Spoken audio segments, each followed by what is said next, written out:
Les damos una calurosa bienvenida a este programa. Esperamos que pueda ser de bendición para usted y para las personas con quienes los comparta. Que Dios les bendiga.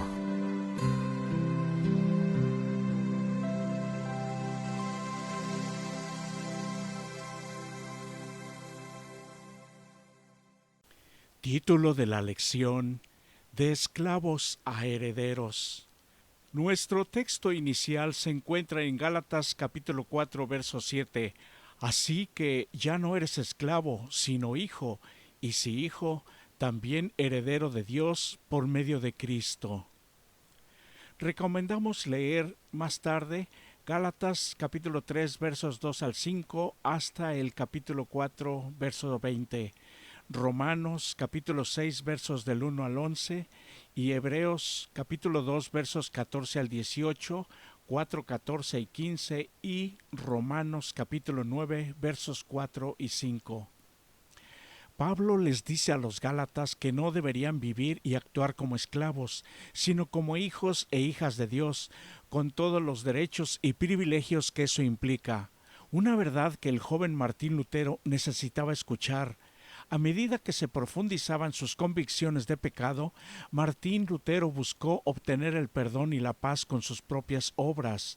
Llevaba una vida sumamente rigurosa, procurando mediante ayunos, vigilias y azotes someter los males de su naturaleza, pero la vida monástica no le trajo ningún alivio. Probó todos los sacrificios por los cuales pensaba que obtendría esa pureza de corazón que lo habilitaría para presentarse ante Dios aprobado. Más tarde, al mirar hacia atrás, reconoció que era un monje piadoso que seguía estrictamente las reglas de su orden, pero que aún así no encontraba la paz interior. Y también dijo: si alguna vez un monje se pudiera ganar el cielo gracias a la vida en el monasterio, ese debería haber sido yo, pero no funcionó tampoco para él. Posteriormente, recién cuando comenzó a entender la verdad de la salvación en Cristo, como se revela en Gálatas, la justificación por la fe, pudo empezar a tener algún tipo de libertad espiritual y esperanza para su propia alma. Como resultado, nuestro mundo nunca volvió a ser el mismo. A partir de Gálatas capítulo 3 verso 25, lo que Pablo está diciendo es que aquellos que vienen a Cristo por la fe ya no son menores. Su relación con la ley ha cambiado porque ahora son hijos adultos de Dios. Incluye a las mujeres, por supuesto. La razón por la que usa el término hijos en masculino es porque tenía en mente la herencia familiar israelita que se transmitía al descendiente varón. En Cristo, los gentiles ahora también disfrutan de esa relación especial con Dios que había sido exclusiva solamente para Israel. Con la palabra porque en el versículo 27 indica, una vez más, el desarrollo lógico, minucioso de su razonamiento. Pablo considera que el bautismo es una decisión radical para unir nuestra vida con Cristo. En Romanos capítulo 6 describe el bautismo simbólicamente como una unión con Jesús, tanto en su muerte como en su resurrección. En Gálatas, Pablo utiliza una metáfora diferente también. El bautismo es el acto de estar revestidos de Cristo, su justicia y salvación. Pablo considera que el bautismo es el momento en el que Cristo, como un manto, envuelve al creyente. Nuestra unión con Cristo, simbolizada por medio del bautismo, significa que lo que es una realidad en Cristo también lo es en nosotros. Dado que Cristo es el linaje de Abraham, como coherederos con Cristo, los creyentes también son herederos de todas las promesas del pacto hechas a Abraham y a sus descendientes. Esta verdad grandiosa debería afectar cada aspecto de nuestra existencia.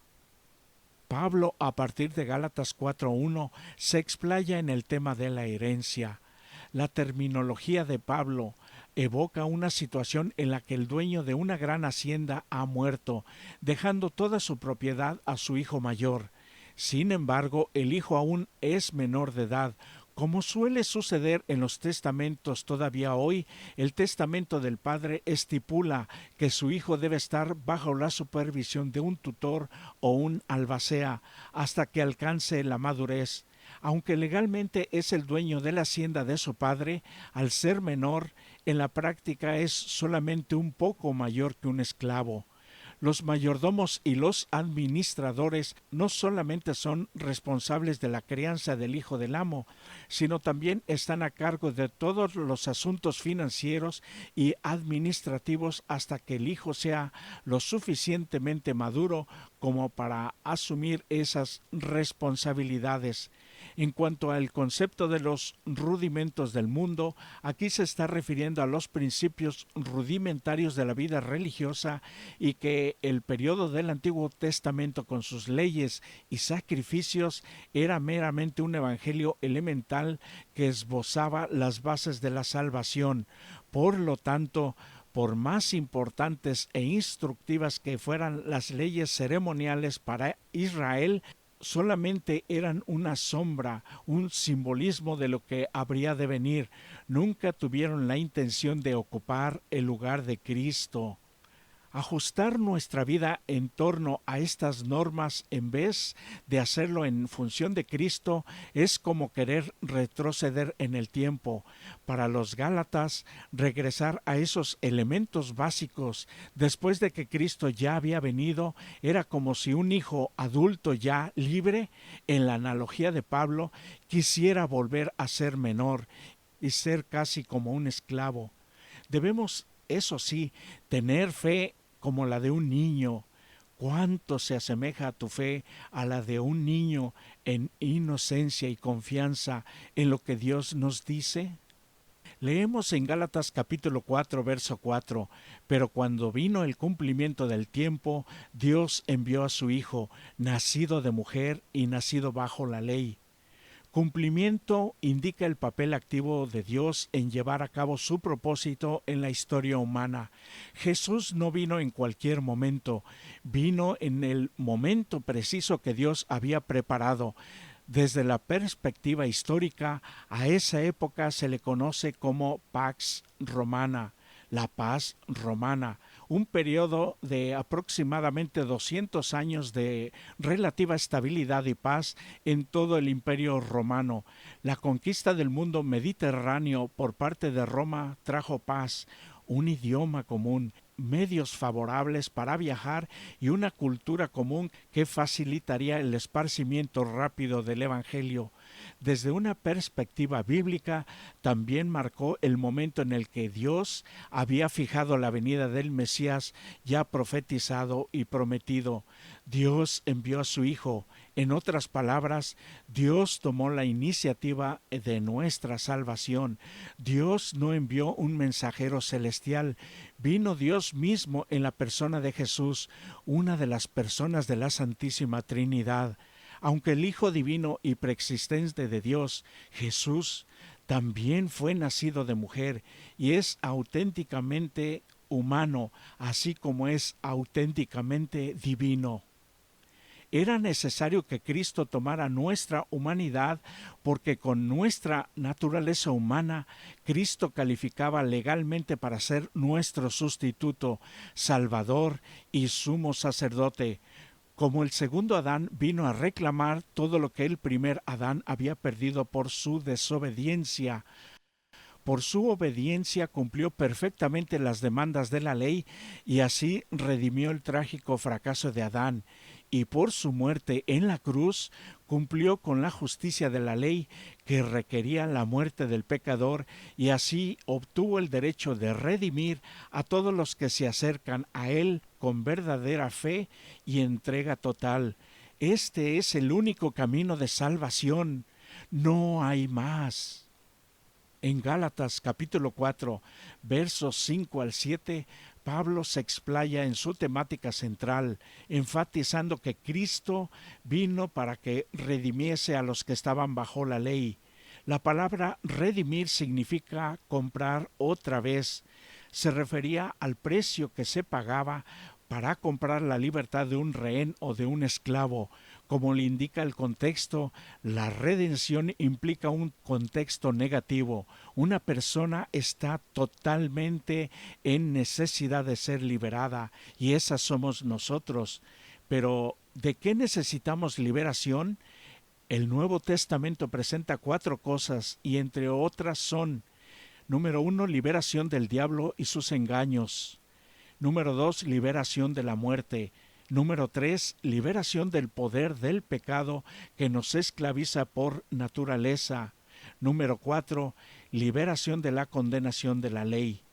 A menudo nos referimos a lo que Cristo ha logrado por nosotros como salvación. Si bien es cierto, esta palabra no es tan vívida y descriptiva como el uso distintivo que hace Pablo de la palabra adopción.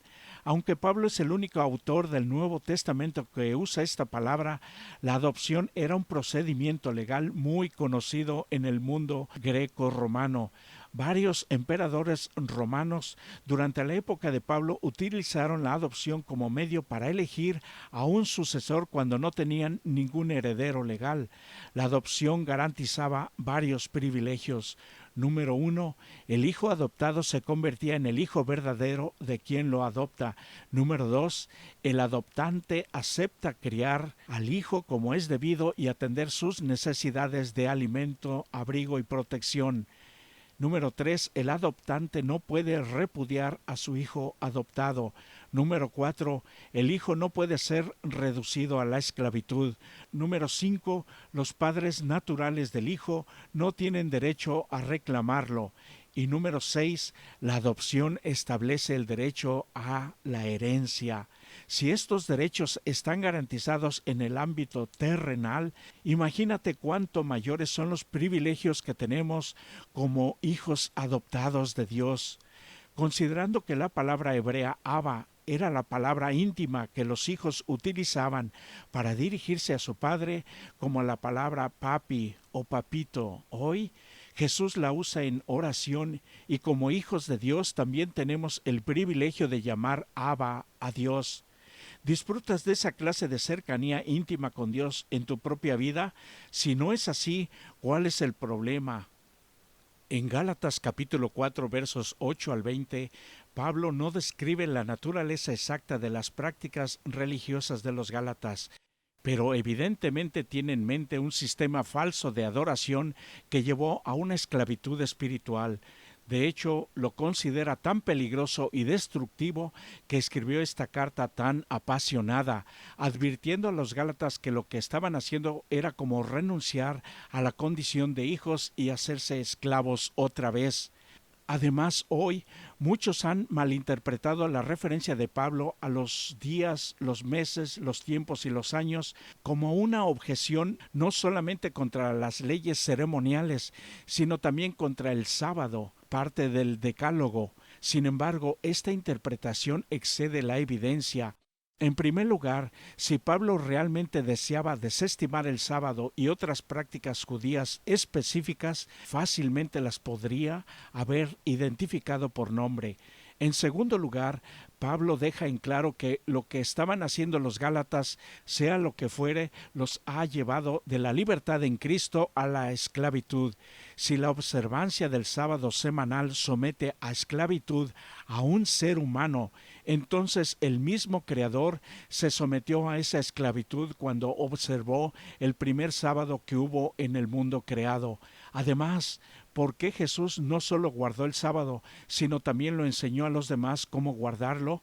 Si su observancia adecuada estuviera privando de alguna manera a las personas de la libertad que tienen en él, entonces ¿por qué se autonombró a sí mismo Señor del sábado? Podemos como iglesia o como individuos tener algunas prácticas que nos estén quitando libertad que tenemos en Cristo. Recordemos que una actitud incorrecta acerca de lo que hacemos o nuestras motivaciones puede llevarnos a la esclavitud de la que advirtió Pablo a los Gálatas con tanta urgencia. En el concilio del cielo se hizo provisión para que los hombres, aunque fueran transgresores, no perecieran en su desobediencia, sino que, mediante la fe en Cristo como su sustituto y garantía, pudieran ser los elegidos de Dios. Dios quiere que todos los hombres se salven, porque se ha hecho una amplia provisión para pagar el rescate del hombre mediante su Hijo unigénito Jesús. Aquellos que se pierdan al final morirán eternamente porque rehusaron ser adoptados como hijos de Dios a través de Jesucristo. El orgullo del hombre le impide que acepte la provisión para la salvación, pero el mérito humano no bastará para admitir un solo hombre en la presencia de Dios.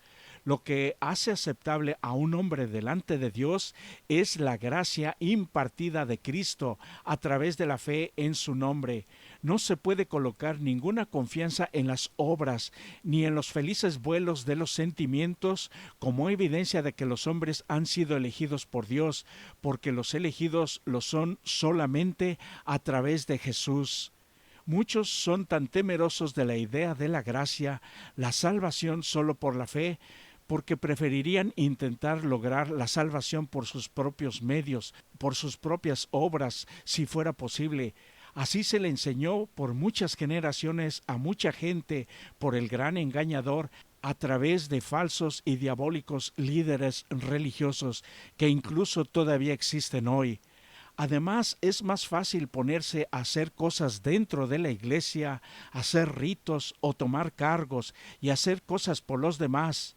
Esto es bueno, pero sin dejar de hacer lo otro. Lo más importante para nuestra salvación es tomar el tiempo y sentarnos y en silencio analizar nuestra vida y ponernos en paz con Dios.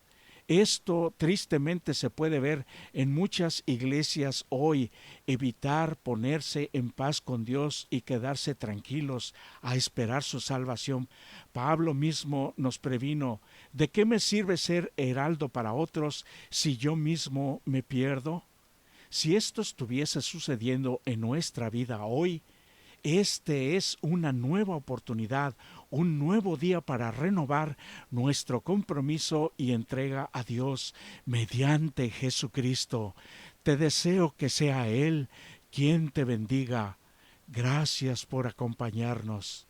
Les invitamos a escuchar el siguiente canto.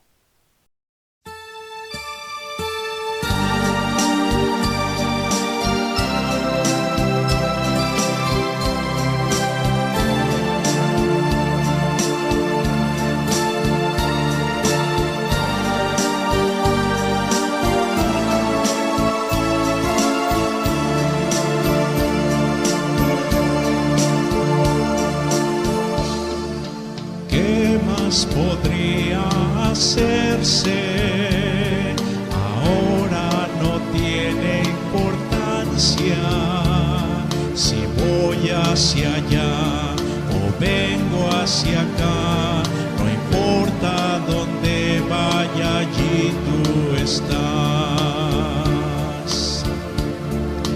¿Cómo podría escaparme sabiendo que tú me buscabas? Tu amor me siguió y al fin me alcanzó. Me rindo ante ti, santo conquistador. Que ves en mí, santo amor, aún en mi situación. Muy alto precio das por mí, como si nada. ¿Qué hice para merecer el pago de tu amor? Ahora lo sé, me sigues porque siempre tu hijo fui yo.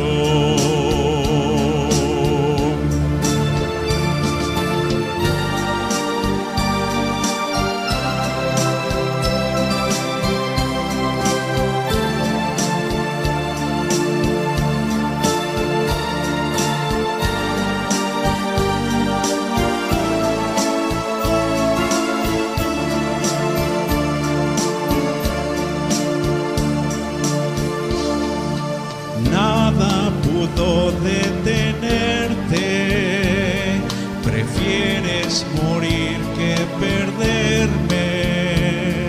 Llegaste hasta mí, cruzando el dolor, todo por estar juntos tú y yo. Reconozco me haces falta, llena el vacío de mi alma.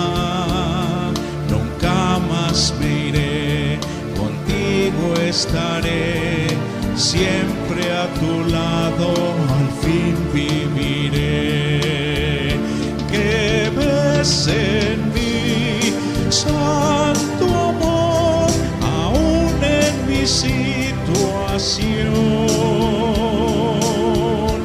Muy alto precio das por mí, como si nada.